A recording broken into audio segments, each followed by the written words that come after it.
जब इनका बीज नहीं फूटा था हमारी कुंभ की परंपरा उससे पहले से। जहां तक आपने वक्फ की बात की है जी, मैं तो कभी कभी आश्चर्य होता है ये वक्फ बोर्ड है या कोई माफियाओं का बोर्ड है, भू माफियाओं का बोर्ड बन गया।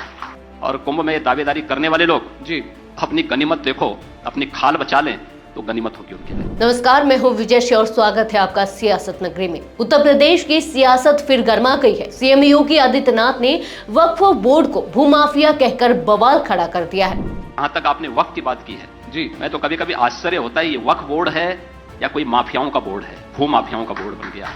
सिर्फ इतना ही नहीं, उन्होंने अखिलेश यादव से लेकर कांग्रेस तक सभी पर तगड़े वार किए हैं।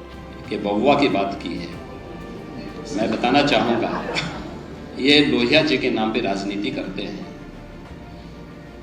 कभी डॉक्टर लोहिया को पढ़े तो उन्होंने कहा था कि अगर भारत को समझना हो तो दो बातों को याद रखना। एक, सच्चा समाजवादी वह है जो संपत्ति और संतति से दूर रहे, इनका उदाहरण आप देख सकते हैं। और दूसरा उन्होंने कहा भारत को अगर समझना हो तो राम, कृष्ण और शंकर इन तीनों को पढ़ो, तीनों का अनुसरण करो।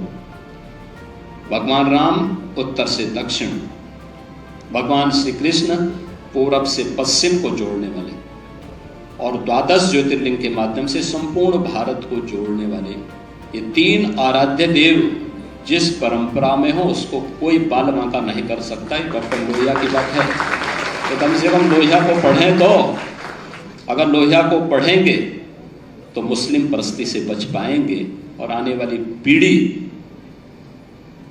को अच्छा कुछ बता पाएंगे। जिन्होंने केवल एक ही बात सोची है, एक ही बात जानी है, उन लोगों से क्या उम्मीद कर सकते। राम मंदिर, संभल और सनातन धर्म पर उनके बयान खूब सुर्खियां बटोर रहे हैं।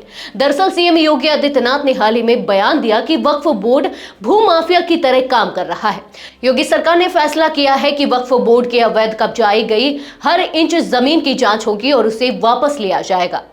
अब जरा सोचिए, ये मुद्दा यहीं रुक जाता तो क्या बात थी, लेकिन सीएम योगी ने इसमें और मसाला डाल दिया। एक टीवी इंटरव्यू में उन्होंने समाजवादी पार्टी के मुखिया अखिलेश यादव पर तगड़ा हमला बोलते हुए कहा, अखिलेश को राम मंदिर जाने का कोई नैतिक अधिकार नहीं है। सीएम योगी ने सनातन धर्म को लेकर बड़ा बयान देते हुए कहा कि इसकी गहराई समुद्र से भी ज्यादा है और ऊंचाई आकाश से भी ऊंची। उन्होंने इसे किसी भी धर्म या मजहब से तुलना करने को गलत बताया। इतना ही नहीं, उन्होंने कहा कि जो राम मंदिर नहीं जाएंगे उन्हें उनके कर्मों की सजा जरूर भुगतनी पड़ेगी।